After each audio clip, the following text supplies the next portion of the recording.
Joining us in studio this morning. We're going to get those words out eventually. Mayor Tim Jennings with us. Morning, Mayor. How you doing today? Morning, Mike. How are you? Doing good, doing good. Well, believe it or not, it's time for another city council meeting tonight, and I know we're going to get down to the agenda here, but it sounds like the big ticket item for tonight will be the getting some of the cannabis. We got a few businesses that are in their final stages of getting those licenses and all. So it sounds like they, A, been hammering out the ordinance, but B, getting, looks like we're going to get some people through the process tonight, assuming everything goes, paperwork's in order and everything goes to plan. Yeah, if everything goes right, we should have some that will be ready for sales. And it's amazing how well cannabis took off. They did quite well, and it's pretty heavily taxed. Mm-hmm. So, and when we get those funds, I'm sure we're gonna have to put quite a bit, some money into treatments as well. But sure. But hopefully it'll give us some avenues to provide some services to young people. Yeah. In our community. Well, and let's face it, when it comes to the way of the world, I mean, whether you agree, disagree, whatever. This is the way of the world. This is what's going to happen. Mm-hmm. Marijuana, I think at some point it'll get federally legalized. It's not a question of if, it's when at some point. So the writing's on the wall there. So, love it, hate it, don't care about it, whatever. We got to have some kind of plan in place, and that's what they've been really working on here. And it sounds like the city's been really trying to, rather than get it fast, get it right, if that makes sense. Where we live in a world where everyone wants to get things out first and fast, mm-hmm. which I can appreciate, but the consequence of that is you're kind of flying by the seat of your pants, and there's a lot of important details that might get missed, where I'm sure none of it's moving at the speed of what people want it to, but at the end of the day, this is a lot to weed through it, and I don't want to put blame on things, but I think this is the state's fault because they kind of just dumped it on the laps of of every municipality in the state and said, come up with something, and without really many guidelines. And so Roswell's like, no, we want to get this right. We're going to do it. And obviously there's a lot of differing opinions that city council and everybody's dealing with here. So it's really a cocktail of that's what's going on. Is that a fair assessment, Tim? Yeah, I think it's pretty fair. I think first of all, I think we should probably watch. You should maybe use a few different choices of words when you talk about that. We don't weed through it. I caught that. Maybe nobody else did. That was not intended. That was a pun not intended. Although I'm proud of myself for slipping it in there. Well, you got caught. Really. We're going to get there. It's the state law requires that they're allowed to sell the product, and so the state law requires that we can't restrict them, or mm-hmm. else we could end up in a position of having to compensate them for their losses in sales. So hopefully I think everybody's been working together to try to get this thing going. I think good deal. So it's going to come to fruition whether we like it or not. Sure. And the main thing is to ensure that we have that whatever products you have that are truly what they say they are and are not infiltrated or laced or whatever you want to call it with other products. Well, the legalization will go a long way to curtail that, because if people can get it from legally from a dispensary, the regulation involved there is probably 10 times more stringent than almost anything else on the commercially available right now. So you don't have to worry about being laced, things like that. It's the stuff on the streets. Well, you'll be getting what is I guess you'd call it a quality product. You know what you're getting. Well, I know enough to know that marijuana today is not the same as many folks knew it of in the 80s, 70s, whenever they were of age that they were looking at this stuff. But when it's like craft beer now, where they're taking it and making these strands and different things, and they can almost pinpoint exactly the effects of what's going to happen with it, based on what you want. You're like, well, if you're, and this is where the medical side comes in. If it's like, well, if you have pain issues, then you want this strain. If you're dealing with like cancer and you need something to increase appetite, then you want this strain. They do all that now, and that's where the legal side and the dispensary and the medical side come in, and making that available to everyone will, in essence, help the fentanyl thing, because that'll be, I mean, obviously people going for heroin and the more harder drugs, but people that are just trying to get marijuana, and then it's, you get on the street, you don't know if it's laced with fentanyl or Lord knows what else out there. And at least going to the dispensary, they're saying, okay, it's like going to the liquor store to buy a 6-pack of beer. You know exactly what you're getting. With beer, the alcohol content you're going to get. Yeah. And with this, you'd be knowing the really strength of what you get. In the big picture of things, it actually is a better way to do it, because you're not going to stop people from, just it's like you saw prohibition, how that worked out. Yeah. I mean, it just doesn't work. So what's our next best thing? Let's regulate it. Let's make it to something where at least what you know what you're getting when you make a purchase, and that's where we're at here. And ultimately, then it's families deciding, what's right and what's wrong, and what you should do about it. Yeah, and somewhere along the lines, they're going to have to come up with some kind of rules to change some of these things where, you've got to take some of the gummy bears that look like other things that children might eat. Sure. You're going to have to do that. You can't tell the difference between a loaded brownie and an unloaded brownie. Sure. And I imagine there's going to be a lot of packaging things, and it's going to look like, right now you look at packaging for this stuff, at least the stuff, I see, it looks like cartoony and very, something that a kid may be drawn to. Yeah. And that, I'm sure that'll change, where we're going to see some packaging changes and where it looks more like something for adults. But that's probably down the road stuff we're looking at. And there's going to be some significant changes in insurance, one way or the other, or loss of jobs. Okay. And, there are a number of people that can use marijuana as a medicinal thing, and it's even prescribed to them. There are going to have to be some changes in the court system and things about employment and things. If you run, I had one time I had a friend that had a gas meter, some people working with equipment. One of the guys ran over the gas line, and that easily could have blown up, but it didn't, but it could have. And if the individual was on pot, then there's the liability there is great. Absolutely. And the employer had no idea. Of course, that he was. They're going to have to do something about the testing there, because it's different than alcohol. Alcohol, you test, you're still drunk, where marijuana stays in your system for 30 days. So you can have used it and not be high. And so they got to find a difference.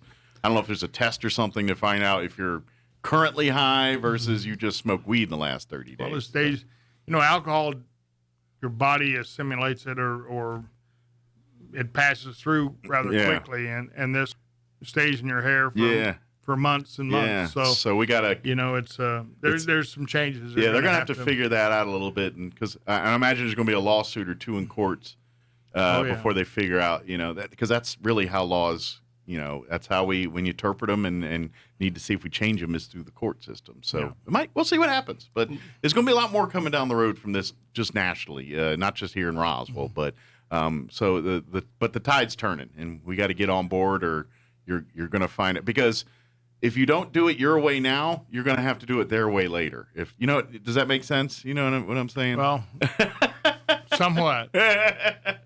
Maybe be ahead of the plan now, so you can deal with it, versus it just falling in your lap when you have no choice but to accept it. Yes, I think you're trying to say we're going to weed through it. We just one joint at a time. I'm just got to keep the puns going. We'll just have to round it up. There you go. Oh man! All right. Enough weed puns. Let's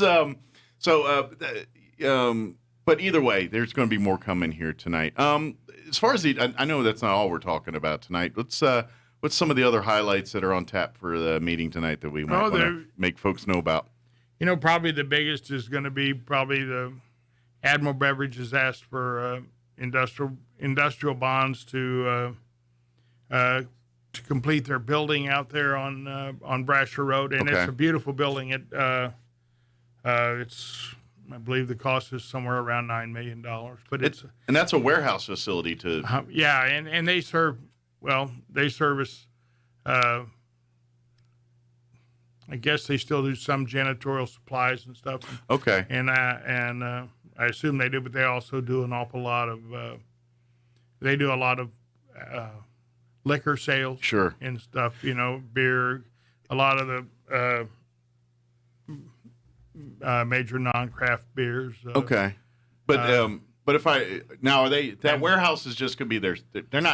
They're not selling out of there. That's they a don't distributor. sell out of there. No, all they do is under the law in New Mexico, they're just distributors, Yeah. and all bars have to buy products through them. Gotcha. And so that's just kind of how it works. And I think that the plan is this is going to be the hub for Southeast New Mexico, so they're going to service not just Roswell but Eddy, Lee counties. Yeah, through I think they go Eddy, Lee, and I think they go all the way down Magordo, and up maybe as high as close. Into Otero and Lincoln there a little bit and all that. Okay. And years ago they've always done the racetrack, Ruidoso, and they've gone down into southern New Mexico and into Hobbs and Carlsbad and stuff. They built this because they need bigger room and they need more space. Yeah, it's a huge facility. They have a number of lines of alcohol related products, and it's been good. They have probably 5 or 6 or 7 salesmen around in different areas around here, and so they're always busy. And then they load all the trucks and bring them on out, and that probably along with that it's out there on Brasher Road, and I mean it is a huge facility. Yeah, and but that also points out the fact that we're going to have to address Brasher Road, infrastructure wise, infrastructure. It's and all the way across Brasher Road. There's a bridge out there on West Brasher, way west over the Hondo, that's going to have to be replaced. It's and that street is going to have to be probably widened. It's probably going to need to be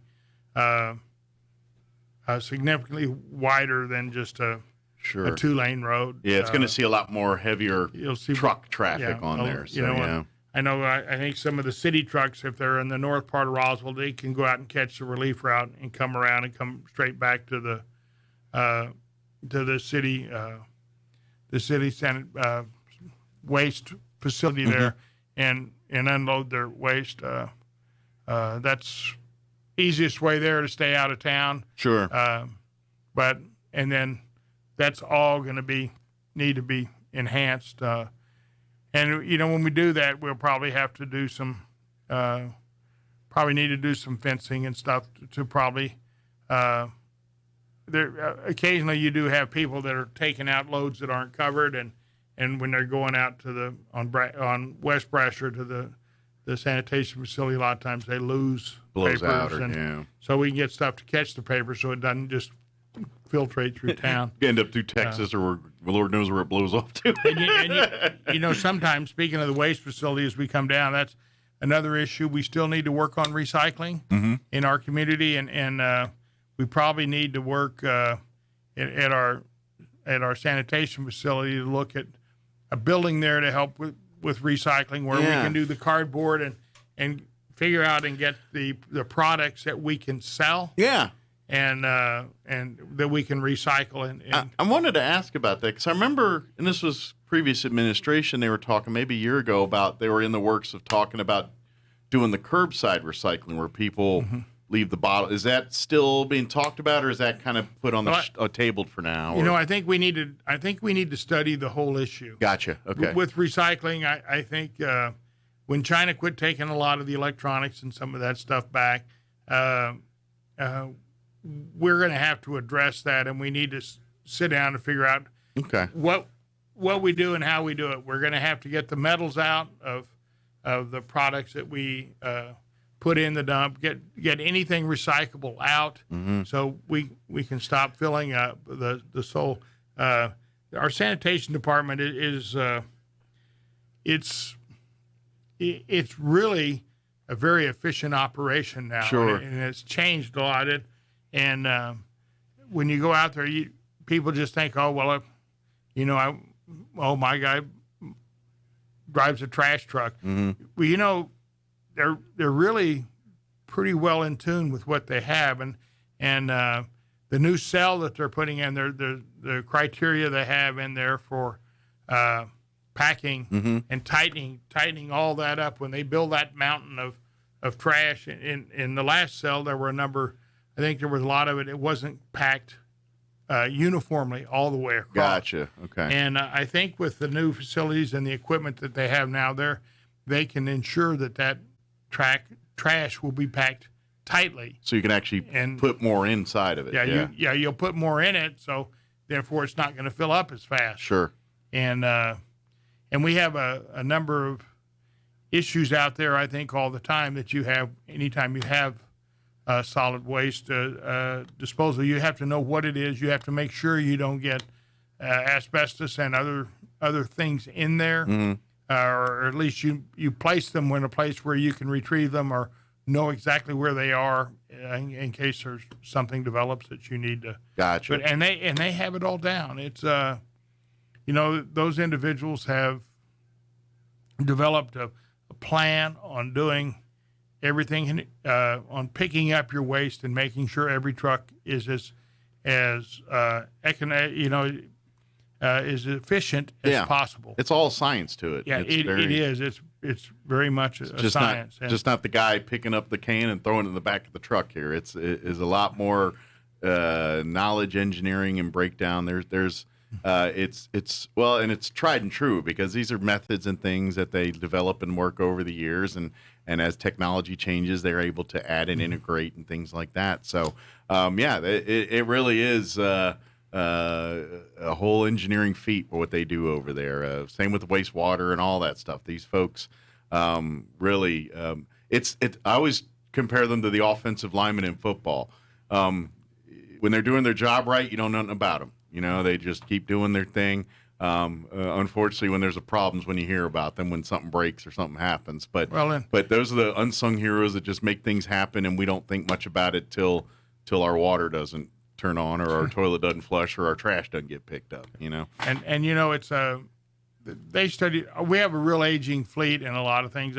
One of the problems I think was a concern of a lot of people when we were running for the campaign was how much trash was around, how bad the alleys were. They weren't being picked up.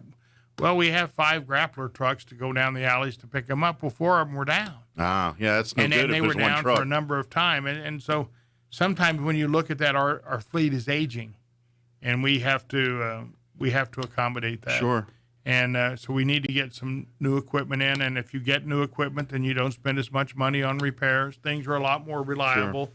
And if you do it right, you're not replacing all your equipment at once and making it super expensive. You're doing it piecemeal. You know what I mean? So if you time it right, not all of your trucks break at once. You know what I mean? And so there's that side of it too that they probably have to work on and look at, and we'll be talking about. And we have some issues with truck maintenance, keeping vehicles up and running, and we need to look. I think we even bought some used police cars not too long ago, and I think that's something that we need to look at. About when you have people that are doing high-speed chases, which hopefully they're not in the city limits, but when you have that, they need to be in tip-top shape. Sure, they got to have the tools to do the job.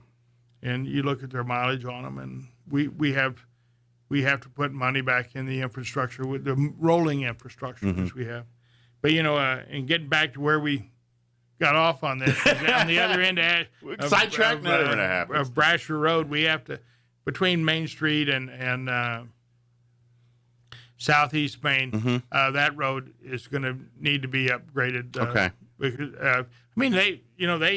they have a number of large trucks, and like I said, between FedEx facility out there, and I mean there's getting more where there's going to be a lot more truck traffic in that area. So So yeah, it's the city's got to kind of keep up with what's going on in that sector of town there. So And you need turning lanes for those big trucks to turn in there. If Sure. they turn too sharp, they'll break a curb off, or get in the ditch over there. Well, you got to have the ditch where the water will go down through there. All that area is basically very flat, and we have a number of drainage issues there. yeah, every time it rains, that place is a little pond. So or not Well, little, it's a big pond. The on Southeast Maine, whenever they built Southeast Maine, there's two 24-inch pipes that go across Brasher Road, and they go uphill the wrong way. So what I'm saying is that That's not they're an higher engineer. on the downhill side. They're higher.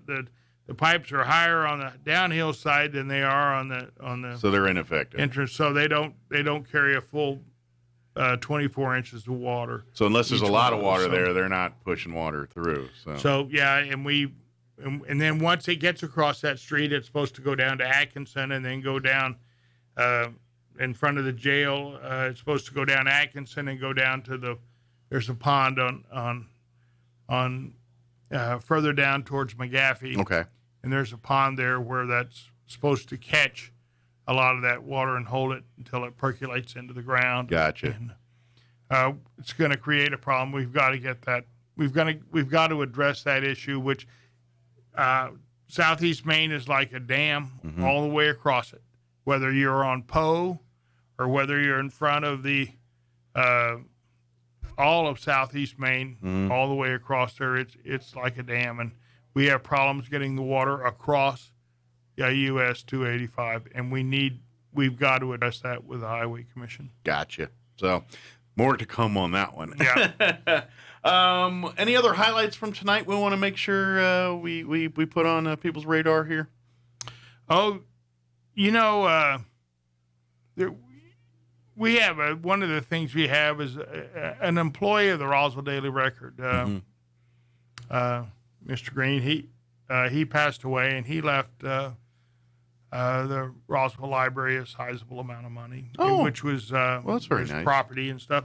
But Mr. Green he worked for I think he was a typesetter Okay. back in the days when they set type, and Yeah.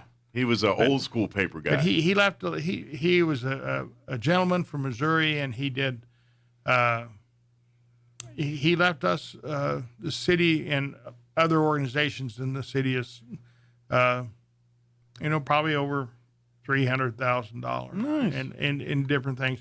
But he left a lot of money to the zoo to the library. Okay. And he was a voracious reader, and most people knew him as Tiger, but he was a pretty unique individual. Yeah. And didn't have any next of kin, and So he left it to his passion projects. yeah, and he left it to stomping out ignorance. Good. And the places where he went for friendship and fellowship. I think some to good. the Eagles and some to the Oaks. Okay. And Good for him. but it's a nice thing to do. But Yeah. it's something that maybe more people can do. The library is a strange place, and because it's the people who go into the library, very few of them ever cost government any money other than books. And now you don't have books; you just have to read it online. Yeah. And what you can pull up, but it's still a wealth of knowledge, a place to go for Absolutely. knowledge. And Families, So it's if good. you're a family, you should have the library as part of your routine or things available to you as resources. Because, like you said, it's so much more than books now. I mean, if you have children, especially with COVID and everything's going on, they're doing their different reading, story times and things like that. All stuff that can give kids extra opportunities to read and even do computers and science and things outside of the classroom here. So I know we're all kind of playing catch up a little bit with our kids in education because of COVID the last couple of years. Using the library is a valuable resource for folks to do that, and all of it's free of charge. If you got a library card in good standing, everything they do for you is free of charge. And like even if you're a college or high school kid, they've got online stuff to help with tutoring, for various subjects. You could actually utilize the library and never actually set foot in the library. Like you could go to the website, go online, and download music and various other things, and it's all you got a library card. It's good. It's free to use. So, thank you to Mr. Green for giving that money to the library. But folks, if you're not using that library, especially if you're a family with kids and everything, I don't know.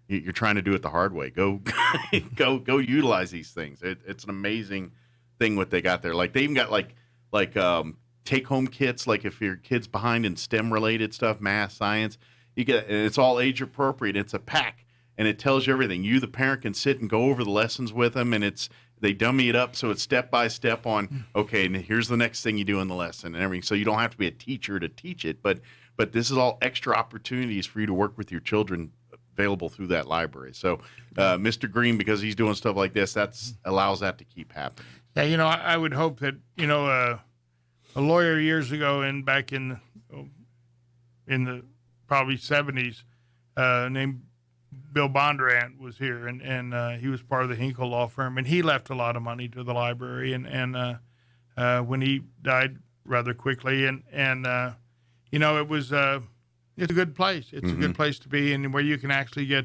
verifiable facts. As to picking it up on the internet opposed to picking it up on the internet. That's right. You can get verifiable facts. Yes. And we just had a story I don't know, 6 months, 8 months, maybe it was a year ago, but we had one of our local artists that was painting fish and everything else on the floor for story time over there from Miss Ramage. I think it was Tasha Ramage, but you look at that and it's nice because the level of talent we have in local artists and with our museums, whether it be the Anderson or the Roswell Museum or any of them, the UFO Museum, they have talent too. And Walker Aviation Museum, historical site, you name it. All these great places we have here. Yeah. Yeah. So it's good and it's real nice. Being mayor is fun in a lot of respects. One is that later in May,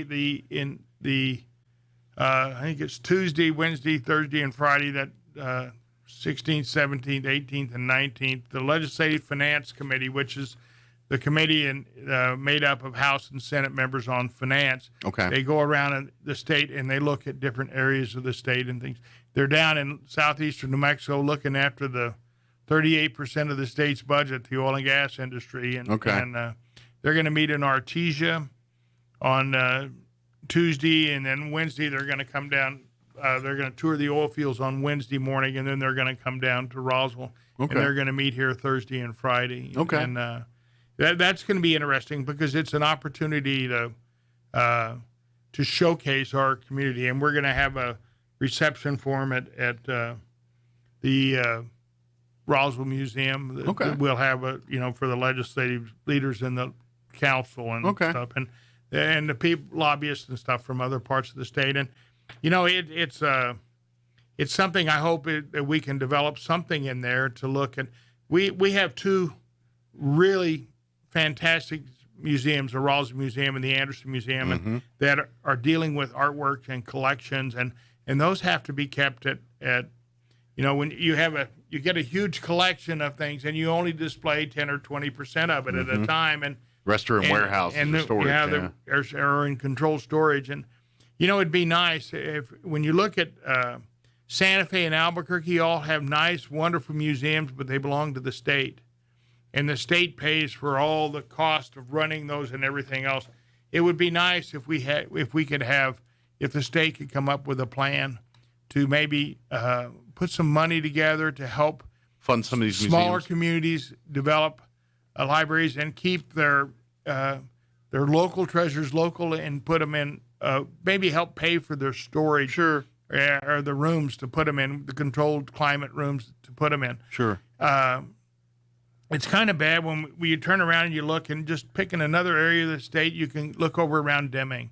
And you look at the Native American artifacts or our predecessors and the things that they have over there in those areas, and yet you we've got our Pueblo Indians up there, but in Deming they had a number over all in southwestern New Mexico. They had a number of people, even right outside of Roswell. We had a huge Pueblo here, and all those artifacts.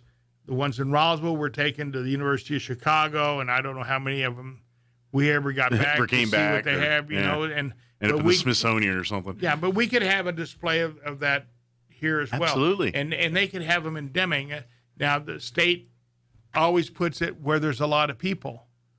But, you know, it'd be nice if they could help so we could develop that. So we can bring people to come see it because to our areas. The people who were here, our ancestors who were here in the Deming area or out here on the Hondo River, or you know, we should have just as much display and people understanding what happened and what our history was. Sure, this is the home. Just as important as what's happening in Santa Fe. And the Palace of the Governors, just because that was in the 1690s and whatever, when we had we had people in Spain in charge of everything over here in Mexico. Well, you know, there were people here before that. I mean, let's face it. Yeah. I mean, you know, why is the Clovis man that we have, why was he in Portales? And yet the Clovis man, they always say, the Clovis man, well, where he was and where they found him was in Portales. So, you know, where he was. So, yeah, I guess he didn't like Portales. Maybe he didn't like peanuts. Maybe he's a ram more than a wildcat. But yeah, you're right, and that's true. And maybe that is. Maybe we can get to where they support grants or whatever it is to bolster some of our great museums here and use. It's like, hey, because obviously tourism does play a big part in Southeast New Mexico, not just Roswell, but Carlsbad and these other places too. And we let's spread the love a little bit. I'm good with that. Over in Western New Mexico at Western University and stuff, the members' pottery over there in that area, it's phenomenal. Yeah, what they find and just to keep them from being looted. And I think it'll actually be a beacon to bring more visitors to these areas. You know, I mean, like just Lincoln alone, there's so much cool history in the village and town of Lincoln there. But I think most people just kind of skip on through it because, you know, people don't think much about it, or Billy the Kid, they know this when they may go to the courthouse. But I'm like, yeah, hang around a while, see all the other stuff, the Buffalo Soldiers, go to Fort Sumner and learn, or Fort Stanton, I'm sorry, and learn, you know, about the meat packing, the World War I, the POW. I mean, there's so much right there. I mean, you kind of just blow through it if you don't know any better. And I think, you know, maybe some of this will make those more of destination places for people to come, and certainly here as well too at the museums and all that. And you know, this is all relative when you talk about Lincoln. Lincoln is early history. I mean, Tunstall lived in the Flying Age. Yeah, and then you got Chisholm right here in Roswell. Believe it or not, we were Lincoln during the Lincoln County War. We're in Lincoln County right now. So I know. But anyway, I just saw the time. We're about out of it.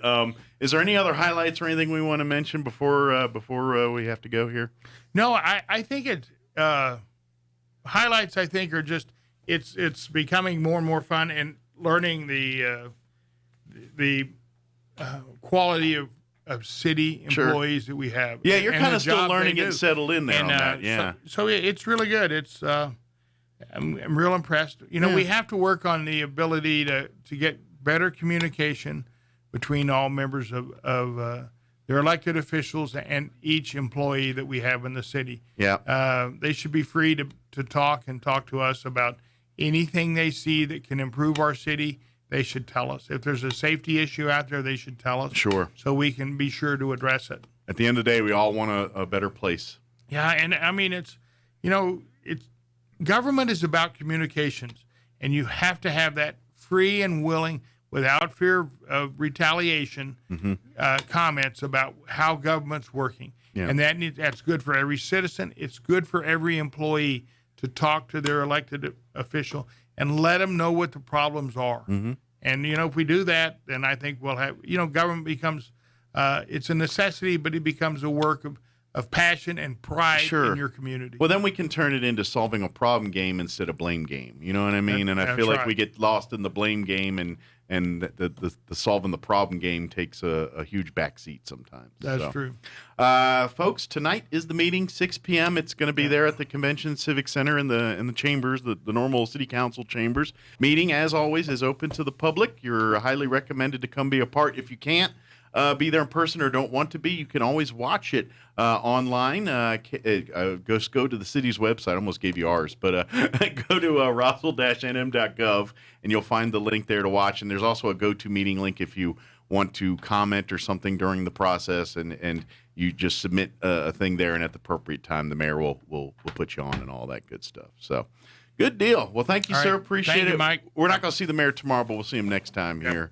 Thank you very much for the visit. Appreciate the update. And anytime you want to come on for anything, even if it's outside of meeting times and all that, just to get the word out to folks, love to have you. So, Okay. Well, All right.